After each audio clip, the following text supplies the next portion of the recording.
Assalamu alaikum. Hello everybody. Welcome to 7 Minute Learning. সবাইকে স্বাগত জানাচ্ছি 7 Minute Learning এই প্ল্যাটফর্মে। বলুন তো আজ আমরা কী নিয়ে কথা বলবো? হ্যাঁ, আজ আমরা ভোক্যাব নিয়ে কথা বলবো। এই ভোক্যাবগুলো ডেইলি স্টাডির যে সম্পাদকীয় পাতা আছে অর্থাৎ এডিটোরিয়াল যে পেজটা রয়েছে এই পেজ থেকে নেওয়া। এগুলো খুবই ইম্পর্ট্যান্ট এবং এগুলো আপনাদের কাছে লাগতে পারে যে you are not very familiar with this vocabs but these are very important vocabulary for you. এই ভোক্যাবগুলো কাদের জন্য দরকার? আমার মতে সবার জন্য দরকার, বেশি দরকার যারা বিসিএস দিবেন কিংবা ইংরেজি ভালো জানতে চান, cadet college exam, any competitive exams, am I right? Or simply you want to learn or you want to read daily star. So let's begin. চলেন শুরু করি।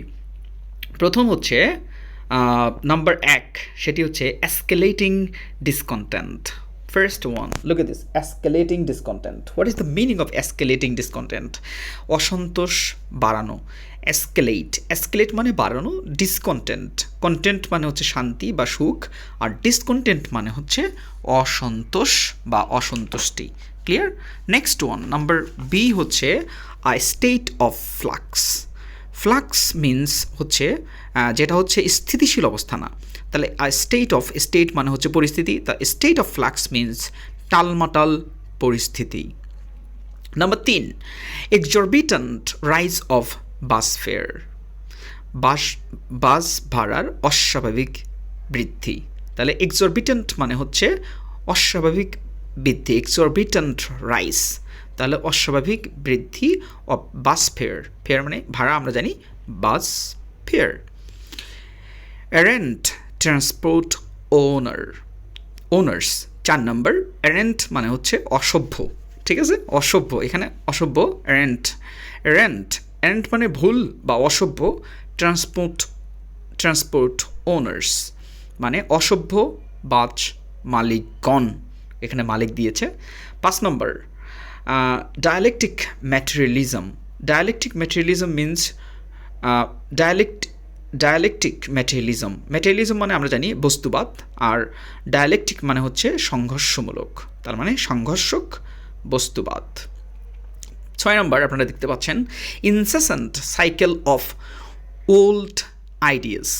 ঠিক আছে, ইনসেসেন্ট সাইকেল অফ ওল্ড আইডিয়াস। আমরা জানি যে ওল্ড আইডিয়াস মানে হচ্ছে পুরাতন ধ্যান ধারণা, আর ইনসেসেন্ট মানে হচ্ছে ক্রমাগত। তাহলে সাইকেল মানে আবর্তন, তাহলে পুরাতন ধ্যান ধারণার আবর্তন। তারপরে হচ্ছে ইউরেকা মোমেন্ট। আমরা জানি যে what is the meaning of eureka মানে আনন্দদায়ক কোনো মোমেন্ট। ইউরেকা মানে হচ্ছে আনন্দদায়ক, আর মোমেন্ট মানে হচ্ছে সময়। তাহলে হুটহাট আনন্দ পাওয়ার সময়কে আমরা বলতে পারি eureka moment. 8 number, gravitating by American style ideas. তাহলে gravitating by America style ideas মানে আমেরিকান ঘরানার ধারণা দ্বারা চালিত।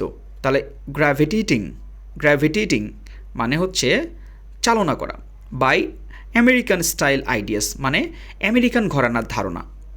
ক্লিয়ার? আচ্ছা, তারপরে নাম্বার 9, ইমানসিপেশন অফ স্লেভস। আমরা জানি ইমানসিপেশন মানে হচ্ছে মুক্তি, স্লেভস মানে হচ্ছে দাস, তাহলে ইমানসিপেশন অফ স্লেভস মানে হচ্ছে দাস মুক্তি। Number 10 is buffer against future aggression from the West.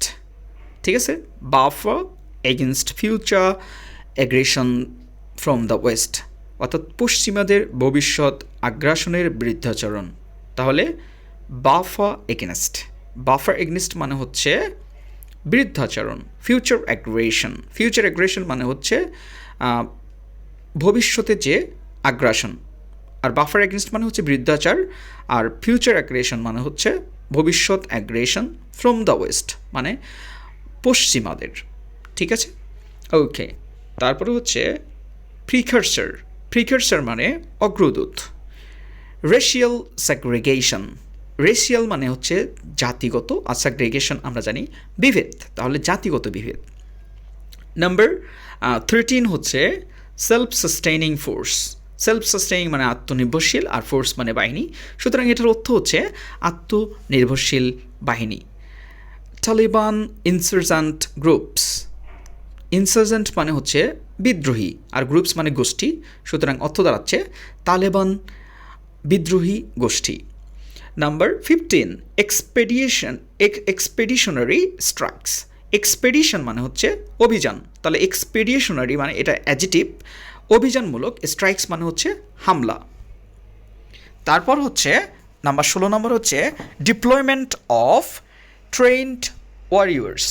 Deployment of trend Warriors, deployment মানে হচ্ছে বিস্তার, অথবা ডিপ্লয়মেন্ট অর্থ নিয়োগ করাও হতে পারে, অফ ট্রেন্ড ওয়ারিয়র।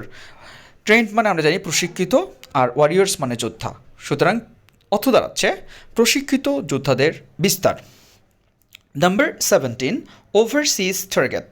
ওভারসিজ মানে অন্য দেশ, আর টার্গেট মিন্স লক্ষ্যবস্তু, তাহলে ওভারসিজ টার্গেট মিন্স অন্য দেশের লক্ষ্যবস্তু।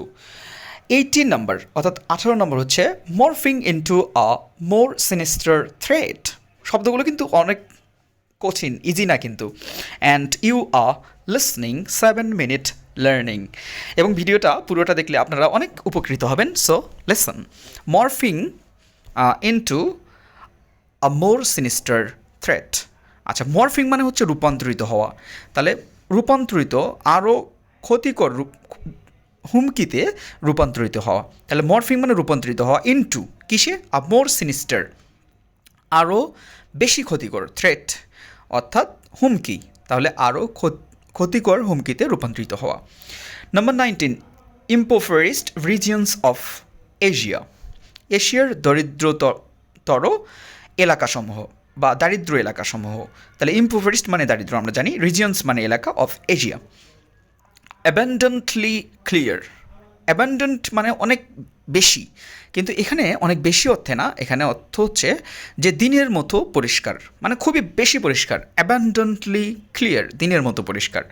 তারপরে আমাদের 21 নম্বর হচ্ছে নিউক্লিয়ার স্ট্যান্ড অফ। মানে স্ট্যান্ড অফ মানে হচ্ছে অচল অবস্থা। In nuclear means we know that পারমাণবিক, তাহলে পারমাণবিক অচল অবস্থা। 22 নম্বর কম্প্রিহেন্সিভ কাউন্টার টেররিজম অ্যাপ্রোচ, মানে সমন্বিত সন্ত্রাসবাদ নির্মূল পদ্ধতি। তাহলে সমন্বিত হচ্ছে আমরা জানি যে কম্প্রিহেন্সিভ মানে সমন্বিত, কাউন্টার টেররিজম সন্ত্রাসবাদ, তাহলে টেররিজম মানে সন্ত্রাস, কাউন্টার টেররিজম মানে সন্ত্রাসবাদ, মানে সন্ত্রাসকে একেবারে শেষ করে দেওয়া। অ্যাপ্রোচ মানে হচ্ছে পদ্ধতি, উই নো দ্যাট। তো সমন্বিত সন্ত্রাসবাদ পদ্ধতি হচ্ছে comprehensive counter terrorism approach. Trust deficit মানে বিশ্বাসের ঘাটতি, ট্রাস্ট ডেফিসিট মানে বিশ্বাসের ঘাটতি। অ্যান্ড 24 নাম্বার হচ্ছে গ্রাউন্ড ব্রেকিং নলেজ, অর্থাৎ বৈপ্লবিক নলেজ বা বৈপ্লবিক জ্ঞান, that is called ground breaking knowledge. And the last one for today, that is 25th number, moral degradation. Moral মানে হচ্ছে নৈতিক, অ্যান্ড ডিগ্রেডেশন মানে হচ্ছে অর্ধপতন, সুতরাং মোরাল ডিগ্রেডেশন মিন্স নৈতিক অর্ধপতন। So thank you very much for listening 7-minute learning. Thank you very much for your cooperation, and my request to you, please comment whatever you want. You understand, you maybe have lots of topics to cover, and like and share this video with your friends so that I can reach more and more people. আমি আমার স্টুডেন্টদেরকে বলবো, please share this with your friends. Clear? আসসালামু আলাইকুম, thank you very much.